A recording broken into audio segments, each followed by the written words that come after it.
ഇന്ത്യയും ശ്രീലങ്കയും തമ്മിലുള്ള രണ്ടാമത്തെ ദിവസത്തെ ടെസ്റ്റ് മത്സരം അവസാനിച്ചപ്പോഴത്തേന് ഇന്ത്യ 460 റൺസിനകത്ത് 9 വിക്കറ്റ് കൊണ്ട് കളഞ്ഞിട്ടുണ്ട്. ഇവിടെ നല്ല സ്കോറാണോ? ഇന്ത്യക്ക് ഇവിടുന്ന് ജയിച്ചു കയറാൻ കഴിയുമോ? ഈ ടെസ്റ്റ് ഇന്ത്യ പരാജയപ്പെടുവോ? ഈ ടെസ്റ്റ് ഇന്ത്യ ഡ്രോ ആക്കുമോ എന്നൊക്കെ ചോദിച്ചു കഴിഞ്ഞാൽ അതിനകത്തുള്ള ഉത്തരം നമുക്കില്ല. ഏകദേശം ഗോൾ ഇന്റർനാഷണൽ സ്റ്റേഡിയത്തിലെ ഒരു പിച്ചൊക്കെ പരിശോധിക്കുകയാണെങ്കിൽ 400 മുകളിലോട്ടുള്ള സ്കോർ ഇവിടെ ഒരു വിന്നിംഗ് സ്കോറായിട്ട് നമുക്ക് കണക്കാക്കപ്പെടാം. പക്ഷേ ഇന്ത്യയുടെ മുമ്പിലുള്ളത് 3 വെല്ലുവിളികളാണ്. ഇവിടെ 3 വെല്ലുവിളികൾ ഇന്ത്യക്ക് മറികടന്നാൽ മാത്രമേ ഈ ടെസ്റ്റിനകത്ത് ഒരു റിസൾട്ട് ഉണ്ടാക്കാൻ കഴിയത്തുള്ളൂ. വെറും ഒരു റിസൾട്ട് പോരാ ഇതിനകത്ത്. WTC ഫൈനലിൽ കളിക്കണോ? ഇന്ത്യക്ക് ഡ്രോയെ കുറിച്ച് ചിന്തിക്കാനേ കഴിയത്തില്ല. തോൽവി വിട്ടേര്, ഡ്രോയെ കുറിച്ച് പോലും ഇന്ത്യക്ക് ചിന്തിക്കാൻ കഴിയത്തില്ല. ഇന്ത്യക്ക് ഇവിടുന്ന് റിസൾട്ട് വേണം.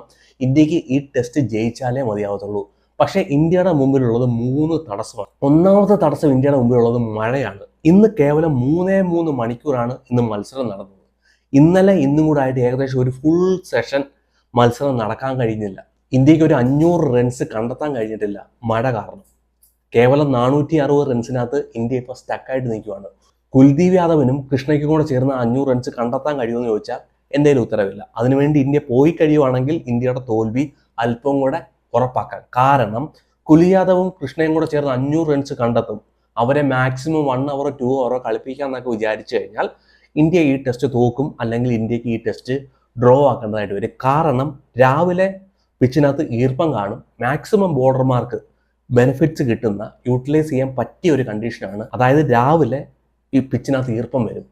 അത് സ്പിന്നർമാർക്കും പേസ് ബോളർമാർക്കും ഉപയോഗിക്കാൻ കഴിയും. അതുകൊണ്ട് കൃഷ്ണയെ വെച്ചുകൊണ്ട്, കുൽദീപ് യാദവിനെ വെച്ചുകൊണ്ട് മുമ്പോട്ട് പോകാമെന്നുള്ള തീരുമാനമൊന്നും എനിക്ക് തോന്നുന്നില്ല ഗൗതം ഗംഭീർ എടുക്കുമെന്നോ ടീം മാനേജ്മെന്റ് എടുക്കുമെന്ന് എനിക്ക് തോന്നുന്നില്ല. നാളെ ഒരു 1-2 ഓവർ അല്ലെങ്കിൽ രാവിലെ തന്നെ ശ്രീലങ്ക ഇന്ത്യ ബാറ്റ് ചെയ്യാൻ അയക്കാനുള്ള ചാൻസ് വളരെ കൂടുതലാണ്. അങ്ങനെ ചെയ്യേണ്ടതായിട്ടുണ്ട്. ആദ്യത്തെ ഇന്ത്യയുടെ മുമ്പിലുള്ള വെല്ലുവിളി മഴയാണ്. എത്ര നേരം ഇന്ത്യക്ക് ഇവിടെ കളിക്കാൻ കഴിയും? എത്ര ഓവറുകൾ ഇന്ത്യക്ക് ഇവിടെ ബോൾ ചെയ്യാൻ കഴിയും? ഇന്ത്യക്ക് ഇവിടെ സെക്കൻഡ് ഇന്നിങ്സ് ബാറ്റ് ചെയ്യാൻ കഴിയും എന്നുള്ളതാണ് ആദ്യത്തെ ചോദ്യം. രണ്ടാമത്തെ ഇന്ത്യയുടെ മുമ്പിലുള്ള ഏറ്റവും വലിയ വെല്ലുവിളി 20 വിക്കറ്റ് എടുക്കാൻ കഴിയണം ഇന്ത്യക്ക്. 2 ഇന്നിങ്സുകളായിട്ട് ശ്രീലങ്കയുടെ 20 വിക്കറ്റ് പിടിതെടുക്കാൻ ഇന്ത്യയുടെ ബോളർമാർക്ക് കഴിയുമോ എന്നുള്ളതാണ് ചോദ്യം. മുൻകാലങ്ങളിൽ ചെയ്തിട്ടുണ്ടെന്നുള്ളതൊക്കെ ചരിത്രമാണ്. പക്ഷെ ഇവിടെ അത് ചെയ്ത് കാണിക്കണം. അത് ഇന്ത്യയുടെ ബോളർമാർ ചെയ്ത് കാണിക്കുമ്പോഴേ നമുക്കത് പറയാൻ പറ്റത്തുള്ളൂ 20 വിക്കറ്റ് എടുക്കാൻ ഇന്ത്യയുടെ ബോളർമാർക്ക് കഴിയുമെന്നുള്ളത്. മറ്റൊരു ചോദ്യം ഇന്ത്യയുടെ മുമ്പിലുള്ളത് മൂന്നാമത്തെ കാര്യം ഇന്ത്യക്ക് ഇവിടെ സെക്കൻഡ് ഇന്നിങ്സ് ബാറ്റ് ചെയ്യാൻ വരേണ്ടതായിട്ട് വരുമോ? വന്നാൽ ഇന്ത്യക്ക് ഇവിടെ ബാറ്റ് ചെയ്യാൻ കഴിയുമോ എന്നുള്ളതാണ് അടുത്ത ഒരു ചോദ്യം. അങ്ങനെ ഒരു ചോദ്യം ഉന്നയിക്കാനുള്ള മെയിൻ ആയിട്ടുള്ള ഒരു കാരണം, ഇന്നലെ ഡേ 1 അവസാനിക്കുമ്പോഴത്തേന് ഇന്ത്യയുടെ സ്കോർ 288 റൺസ്, 2 വിക്കറ്റ് ഇന്ത്യക്ക് നഷ്ടപ്പെട്ടു. പക്ഷേ ഇന്നത്തെ മത്സരം ആരംഭിച്ചപ്പം 42 ഓവറിൽ ഇന്ത്യക്ക് എടുക്കാൻ കഴിഞ്ഞത് കേവലം 177 റൺസ്. ഡേ 2 ഇന്ത്യക്ക് ഈ പിച്ചിനകത്ത് എടുക്കാൻ കഴിഞ്ഞത് കേവലം 177 റൺസ്, 7 വിക്കറ്റ് ഇന്ത്യ കൊണ്ട് കളഞ്ഞു. അതായത് ഡേ 2 ഇന്ത്യയുടെ ബാറ്റ്സ്മാൻമാർക്ക് ഈ പിച്ചിനകത്ത് കളിക്കാൻ കഴിയുന്നില്ല. ഈ പിച്ച് വലിയ രീതിയിൽ ബ്രേക്ക് ചെയ്തില്ലെന്ന്. ഡേ 1 സെഷൻ 3 ബോൾ ടേൺ ചെയ്ത ഡിഗ്രി 4.7 ഡിഗ്രിയിൽ ടേൺ ചെയ്തു. ഇന്ന് ഇവിടുത്തെ ഒരു ടേൺ ചെയ്ത ഡിഗ്രി ഏകദേശം 3.3 ഡിഗ്രിയിൽ മാത്രമേ ബോൾ ടേൺ ചെയ്തിട്ടുള്ളായിരുന്നു. പക്ഷേ എക്സ്ട്രാ ബൗൺസ് സ്പിന്നർമാർക്ക് കിട്ടുന്നുണ്ടായിരുന്നു. അതായിരുന്നു ഇന്ന് സ്പിന്നർമാരുടെ ഒരു അഡ്വാൻറ്റേജ്. ബ്രേക്കിനേക്കാൾ കൂടുതൽ ഇന്ന് ബോളിന് എക്സ്ട്രാ ബൗൺസ് സ്പിന്നർമാർക്ക് കിട്ടി. അതാണ് വിക്കറ്റ് എടുക്കാൻ മെയിൻ ആയിട്ടുള്ള കാരണം. നമ്മൾ കണ്ടു, രാഹുലിൻ്റെ ഒരു എക്സ്ട്രാ ബൗൺസ് കയറി വരുന്നു, ദേവദത്ത് പടിക്കൽ സ്റ്റെപ്പ് ഡൗൺ ചെയ്ത് ഡിഫെൻഡ് ചെയ്യാൻ നോക്കുന്നു, ഒരു എക്സ്ട്രാ ബൗൺസ് വരുന്നു, കീപ്പർ പിടിച്ച് സ്റ്റംപ് ഔട്ടാക്കി കയറ്റി വിടുന്നു. സോ ഇന്നത്തെ പിച്ചിൽ എക്സ്ട്രാ ടേൺ ഇല്ലായിരുന്നു, എക്സ്ട്രാ ബൗൺസ് ഉണ്ടായിരുന്നു. ഡേ 2 കേവലം 177 റൺസേ ഇന്ത്യക്ക് കണ്ടെത്താൻ കഴിഞ്ഞുള്ളൂ. ഈ പിച്ചിലെ ആവറേജ് സ്കോർ ഡേ 4, ഡേ 5 150-155 റൺസാണ്. അതായത് ഒരു 200 റൺസ് പോലും ഈ പിച്ചിൽ കണ്ടെത്തുമെന്ന് വെച്ചാൽ വളരെ പ്രയാസമാണ്. നമുക്കൊരു ടാർഗറ്റ് സെറ്റ് ചെയ്യുകയെന്ന് വെച്ചാലും ഈ പിച്ചിനകത്ത് ഡിഫിക്കൽട്ട് ആണെന്നുള്ളത് ഇന്ത്യയുടെ ബാറ്റ്സ്മാൻമാർ ഇത് കാണിച്ചു തന്നു. ദേവദത്ത് പടിക്കലിന്റെ ബാറ്റിംഗ് മാറ്റി വെച്ച് കഴിഞ്ഞാൽ, KL രാഹുലിന്റെ ബാറ്റിംഗ് മാറ്റി വെച്ച് കഴിഞ്ഞാൽ, ഇന്ന് ജുറേലിന്റെ ഒരു ക്യാമിയോ ഇന്നിങ്സ് മാറ്റി വെച്ച് കഴിഞ്ഞാൽ അത്ര ഒരു പ്രോമിസിംഗ് ആയിട്ടുള്ള ഒരു ബാറ്റിംഗ് ഉണ്ടോ? സ്പിന്നർമാരെ ഹാൻഡിൽ ചെയ്യാൻ ഇന്ത്യ കേപ്പബിൾ ആണോ എന്നുള്ളൊരു ചോദ്യം ചോദിക്കേണ്ടതായിട്ട് വരും സെക്കൻഡ് ഇന്നിങ്സ്. സോ ഇതൊക്കെ ഒരു ചോദ്യങ്ങളാണ്. ഇതിൻ്റെയൊക്കെ ഉത്തരം ഇന്ത്യ തരേണ്ടതായിട്ടുണ്ട്. ആദ്യമേ എത്ര നേരം ഇവിടെ കളി നടക്കും, അതുപോലെ തന്നെ 20 വിക്കറ്റ് എടുക്കാൻ ഇന്ത്യയുടെ ബോളർമാർക്ക് കഴിയും, എക്സ്പെഷ്യലി സ്പിന്നർമാർക്ക്. അതുപോലെ തന്നെ മറ്റൊരു ചോദ്യമാണ്, ഇന്ത്യക്ക് ഈ പിച്ചിനകത്ത് സെക്കൻഡ് ഇന്നിങ്സിനകത്ത് എത്ര സ്കോർ കണ്ടെത്താൻ കഴിയും? ഡേ 2 ഞാൻ പറഞ്ഞതുപോലെ തന്നെ കേവലം 177 റൺസാണ് വലിയ രീതിയിൽ ബ്രേക്ക് ചെയ്യാത്ത, ടേൺ ചെയ്യാത്ത പിച്ചിൽ ഇന്ത്യയുടെ ബാറ്റ്സ്മാൻമാർക്ക് കണ്ടെത്താൻ കഴിയുന്നത്. സോ ഈ 3 ചോദ്യത്തിനുള്ള ഉത്തരം ഇന്ത്യയുടെ പ്ലേയേഴ്സ് തന്നാൽ മാത്രമേ നമുക്ക് ഈ ടെസ്റ്റിൻ്റെ റിസൾട്ട് എന്താണെന്ന് അറിയാൻ പറ്റത്തുള്ളൂ. നാളെ നമുക്കൊരു റിസൾട്ട് കിട്ടും ഏകദേശം ഉള്ളത്.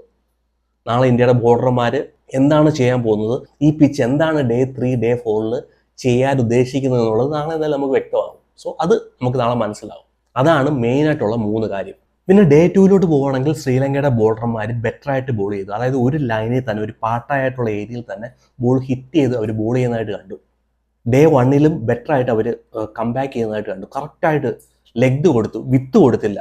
ഔട്ട്സൈഡ് ഓഫ് സ്റ്റമ്പിൽ നോക്കുവാണെങ്കിൽ വിത്ത് കൊടുത്തില്ല അടിക്കാൻ വേണ്ടി. കറക്റ്റായിട്ട് ലൈനിൽ മാത്രം ബോൾ ചെയ്തുകൊണ്ടായിരുന്നു ഇന്ത്യയുടെ ബാറ്റ്സ്മാൻമാർ ദേവത് പടിക്കലിനടക്കം സ്ട്രഗിൾ ചെയ്യിപ്പിക്കാൻ, അതായത് ഇൻഫോം ബാറ്റർ ആയിട്ടുള്ള ദേവത് പടിക്കലിനടക്കം സ്ട്രഗിൾ ചെയ്യിക്കാൻ അവരുടെ ഓഫ് ബ്രേക്ക് ബോളർ ആയിട്ടുള്ള നുവാന്തയ്ക്ക് കഴിഞ്ഞു. അതുപോലെ തന്നെ ജയസൂര്യക്ക് 4 വിക്കറ്റ് എടുക്കാൻ കഴിഞ്ഞു. ജയസൂര്യ അല്പം എക്സ്പെൻസീവ് ആയിരുന്നു, 100 റൺസ് വഴങ്ങി, എന്നാലും 4 വിക്കറ്റ് എടുക്കാൻ കഴിഞ്ഞു. ഇന്ന് ഭേദപ്പെട്ട രീതിയിൽ വന്നിട്ട് അവർക്ക് ബോൾ ചെയ്യാൻ കഴിഞ്ഞു. കറക്റ്റായിട്ടുള്ള ഏരിയയിൽ ഹിറ്റ് ചെയ്ത് ബോൾ ചെയ്യാൻ കഴിഞ്ഞു. വലിയൊരു സ്കോറിലോട്ട് ശ്രീലങ്ക ഇന്ത്യ പറഞ്ഞു വിട്ടില്ല എന്ന് പറഞ്ഞിട്ട് അവർക്ക് ആശ്വസിക്കാം. അവരുടെ ഒരു കണ്ടീഷനാണ്. അവരെങ്ങനെയാണ് ഈ കണ്ടീഷനകത്ത് ബാറ്റ് ചെയ്യാൻ പോകുന്നതെന്ന് ചോദിച്ചാൽ നമുക്കറിയില്ല. പക്ഷേ ശ്രീലങ്കയുടെ ക്യാപ്റ്റൻ ഒരുപാട് മിസ്റ്റേക്കുകൾ ആവർത്തിച്ചു. ഇന്നും ഇന്ത്യയെ പിടിച്ചു കെട്ടാനുള്ള എല്ലാവിധ അവസരവും ഉണ്ടായി. ആ അവസരം ശ്രീലങ്കയുടെ ക്യാപ്റ്റൻ ഉപയോഗിച്ചോ എന്നാണ് എൻ്റെ ഒരു ചോദ്യം.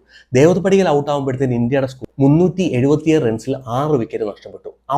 അവിടെ സ്പിന്നർമാർക്ക് നല്ല രീതിയിൽ ബെനിഫിറ്റ്സ് കിട്ടിക്കൊണ്ടിരുന്നപ്പോഴത്തേന് സ്പിന്നർമാരെ മാറ്റി ചെയ്യുന്നു. നുവാന്തെ മാറ്റുന്നു, ജയസൂര്യെ മാറ്റിയിട്ട് അവർ പേസ് ബോളറെ കൊണ്ടുവരുന്നു. ലഹുരു കുമാരെ കൊണ്ടുവന്നിട്ട് ജുറേലിനും മാനവ് സുധാറിനും അവിടെ റൺസ് കണ്ടെത്താനുള്ള അവസരത്തെ കൊടുത്തു.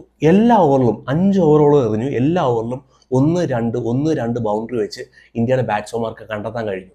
അവിടെ സ്ട്രഗിൾ ചെയ്തുകൊണ്ടിരുന്ന ഇന്ത്യക്ക് ഒരു പുതിയ ജീവൻ കൊടുക്കുന്നതായിരുന്നു ഡിസൽവ എന്ന് പറഞ്ഞ ശ്രീലങ്കയുടെ ക്യാപ്റ്റൻ കാഴ്ചവെച്ചത്. ഇന്നലെയും ഒരുപാട് മിസ്റ്റേക്ക് ക്യാപ്റ്റൻ കാഴ്ചവെച്ചു. കറക്റ്റായിട്ടുള്ള ഫീൽഡ് പ്ലേസ്മെന്റ്, അറ്റാക്കിംഗ് ഫീൽഡിന് പോയില്ല. ഇന്നും അവിടെ സ്ട്രഗിൾ ചെയ്യിപ്പിക്കാൻ വേണ്ടി സ്പിന്നർമാരെ കൊണ്ടുവരാമായിരുന്നു. ഇനി ജയസൂര്യയും നുവാന്തയ്ക്ക് റെസ്റ്റ് കൊടുക്കണമായിരുന്നെങ്കിലും ഇവരയിൽ ക്യാപ്റ്റനായിട്ടുള്ള ഡിസൽവയ്ക്ക് ബോൾ ചെയ്യാൻ കഴിയുമായിരുന്നു. അതുപോലെ തന്നെ ഓൾറൗണ്ടർ ആയിട്ടുള്ള സോന ദിരുഷയ്ക്ക് ബോൾ ചെയ്യാൻ കഴിയുമായിരുന്നു. അവർക്കാർക്കും കൊടുക്കാതെ പേസ് ബോളറിന്റെ കൊടുത്തിട്ട് അടി വാങ്ങിച്ചു. ഇന്ത്യയെ ഒരു 460 റൺസ് വരെ എത്തിക്കാൻ അവരുടെ ക്യാപ്റ്റന്റെ ഹെൽപ്പ് വളരെ വലുതായിരുന്നു. സോ ഈ ടെസ്റ്റ് ശ്രീലങ്ക തോക്കുവാണെങ്കിൽ അതിനകത്ത് ഒരു ഉത്തരവാദി ശ്രീലങ്കയുടെ ക്യാപ്റ്റൻ ആയിരുന്നു എന്നുള്ളതാണ് എൻ്റെ ഒരു പോയിന്റ്. ഇനി ഇന്ത്യയുടെ ബാറ്റിങ്ങിലോട്ട് വരുവാണെങ്കിൽ ഋഷഭ് പന്ത് ഒരു ക്യാമ്യൂ ഇന്നിങ്സ് കാഴ്ചവെച്ചു. ഋഷഭ് പന്ത് ഹാപ്പിയാണ്. ആ ഒരു ഇന്നിങ്സിൽ 39 റൺസാണ് കണ്ടെത്തിയത്.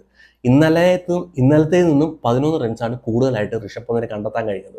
റെസ്പോൺസിബിലിറ്റി ഏറ്റെടുക്കുന്നില്ല എന്ന് പറഞ്ഞുകൊണ്ടുള്ള മുറവിളി ഋഷഭ് പന്തിനെതിരെ ഉയരുന്നുണ്ട് സ്വന്തം ടീമിൽ നിന്ന് സെലക്ടർമാരും ഹെഡ് കോച്ചും. ആ സ്ഥാനത്ത് ഇന്ന് ജുറേൽ ഋഷഭ് പന്തിനെ കാട്ടി ബെറ്റർ ആയിട്ട് കളിക്കുന്നതായിട്ട് തോന്നി. എങ്ങനെയും ഋഷഭ് പന്തിനെ ഒതുക്കാൻ വേണ്ടി ശ്രമിച്ചുകൊണ്ടിരിക്കുമ്പോഴത്തേന് ഋഷഭ് പന്ത് ഓഫ് ബ്രേക്ക് ബോളറിന്റെ മുമ്പിൽ ഒരു അൺനെസസറി ആയിട്ടുള്ളൊരു ഷോട്ട് കളിക്കുന്നു. ഒരു ലെഫ്റ്റ് ഹാൻഡ് സ്പിന്നർമാർക്കെതിരെ അറ്റാക്ക് ചെയ്യാൻ പോകുമെങ്കിൽ നല്ലതായിരുന്നു. പക്ഷേ ഒരു off break bowler outside off സ്റ്റമ്പിൽ ബോൾ എറിയുമ്പോഴത്തേന് അതിനെ 6 അടിക്കാൻ വേണ്ടി ശ്രമിക്കുമായിരുന്നു. Away from the left hand എറിയുന്ന ഒരു ബോൾ എങ്ങനെ അത് എത്തി വലിഞ്ഞ് എങ്ങനെയായാലും ബൗണ്ടറി കണ്ടെത്തുക എന്ന് പറഞ്ഞാൽ പ്രയാസമായിരുന്നു. പക്ഷേ ഷോട്ട് സെലക്ഷൻ ഋഷഭ് പന്തിൻ്റെ മോശമായിരുന്നു. മേ ബി മാനേജ്മെൻറ്റ് പറഞ്ഞു കാണും അല്പം സ്പീഡിൽ സ്കോർ ചെയ്യും. പക്ഷേ ഷോട്ട് സെലക്ഷൻ റോങ് ആയിട്ടുള്ളൊരു ഷോട്ട് സെലക്ഷൻ ആയിരുന്നു ഋഷഭ് പന്തിൻ്റെ. ദേവത് പടിക്കലിൻ്റെ ബ്രില്യൻസ് ഇന്നും നമ്മൾ ബാറ്റിങ്ങിലൂടെ കണ്ടു. രാഹുൽ ഇന്നലെ റിട്ടയർ ഹെഡായിട്ട് കയറിപ്പോയി. പക്ഷേ ഇന്ന് വന്നപ്പോഴത്തേന് ആ ഒരു കംഫർട്ടബിൾ നമുക്ക് തോന്നിയില്ല. പൂർണ്ണമായിട്ട് റിക്കവർ ആയില്ല എന്ന് തോന്നി. എനിക്ക് തോന്നി അവിടെ രവീന്ദ്ര ജഡേജയോ മറ്റും പറഞ്ഞു വിട്ടാൽ മതിയായിരുന്നു ബാറ്റിങ്ങിന് വേണ്ടി. രാഹുലിനെ അല്പം കൂടെ ബാക്കിലോട്ട് ഇറക്കിയാൽ മതിയായിരുന്നു. അത്ര ഫുള്ളി ഫിറ്റ് ആണെന്ന് തോന്നുന്നില്ല. കെ എൽ രാഹുലിൻ്റെ ബാറ്റിംഗ് കണ്ടിട്ട് അത്ര കംഫർട്ടബിൾ ആയിട്ട് തോന്നിയില്ല. ആദ്യത്തെ ദിവസം ബാറ്റ് ചെയ്തതുപോലെ ആയിരുന്നില്ല കെ എൽ രാഹുൽ ബാറ്റ് ചെയ്യാൻ വന്നത്. ജുറേലിൻ്റെ മേലെ ഒരു ഡൗട്ട് ഉണ്ടായിരുന്നു. ജുറേൽ ഏകദേശം ആ ഡൗട്ട് ക്ലിയർ ചെയ്തു. നല്ല ഒരു പെർഫോമൻസ് കാഴ്ചവെച്ചു. ഇന്നലെ ദേവത് പടിക്കലായിരുന്നെങ്കിൽ ഇന്ന് ജുറേലിൻ്റെ ആ ഒരു 50+ റൺസ് ഇന്ത്യക്ക് ഗുണം ചെയ്തു. 460 എന്ന് പറഞ്ഞ ഒരു സ്കോറിലേക്ക് കൊണ്ടെത്തിക്കാൻ ജുറേലിൻ്റെ ബാറ്റിങ്ങിനായി. ജുറേൽ ഒരു അവസരം കൊടുത്തു. അത് അവരുടെ ക്യാപ്റ്റൻ ഡിസൽവ തന്നെ വിട്ട് കളഞ്ഞു. ഒരു ക്യാച്ച് കൊണ്ട് കളഞ്ഞായിരുന്നു. എന്നാൽ കിട്ടിയ അവസരത്തെ ജുറേൽ ഋഷഭ് പന്തിനെക്കാട്ടി ബെറ്റർ ആയിട്ട് യൂട്ടിലൈസ് ചെയ്തു എന്നാണ് എൻ്റെ ഒരു വാദം. സോ തരക്കേടില്ലാത്ത ഒരു പെർഫോമൻസ് ഇന്ത്യ ബാറ്റ് കൊണ്ട് കാഴ്ചവെച്ചു. ഇനിയുള്ള ദിവസങ്ങളിൽ ഇന്ത്യയുടെ ബോളർമാർ ഉത്തരം തരേണ്ടതായിട്ടുണ്ട്. 20 വിക്കറ്റ് എടുക്കാൻ കഴിയുമോ, അവരെ ഒരു ഫോളോ ഓണിന് വേണ്ടി ഇടാൻ കഴിയുമോ ഇന്ത്യയുടെ ബോളർമാർക്ക് എന്നുള്ളത് നമുക്ക് കാത്തിരുന്ന് കാണാം. ഇനി ഇൻ കേസ് ഇന്ത്യക്ക് ഇവിടെ സെക്കൻഡ് ഇന്നിങ്സ് ബാറ്റ് ചെയ്യേണ്ടതായിട്ട് വന്നാൽ ഈ സ്പിൻ കണ്ടീഷനകത്ത് ഇന്ത്യയുടെ ബാറ്റ്സ്മാൻമാർക്ക് എളുപ്പമാകുമോ എന്നുള്ള ഒരു ചോദ്യവും ഞാനിവിടെ ചോദിച്ചുകൊണ്ട് നിർത്തുന്നു. ബാക്കിയുള്ളതിനെല്ലാം ഉത്തരം നമുക്ക് നാളെ വരുന്ന ദിവസങ്ങൾ കിട്ടും.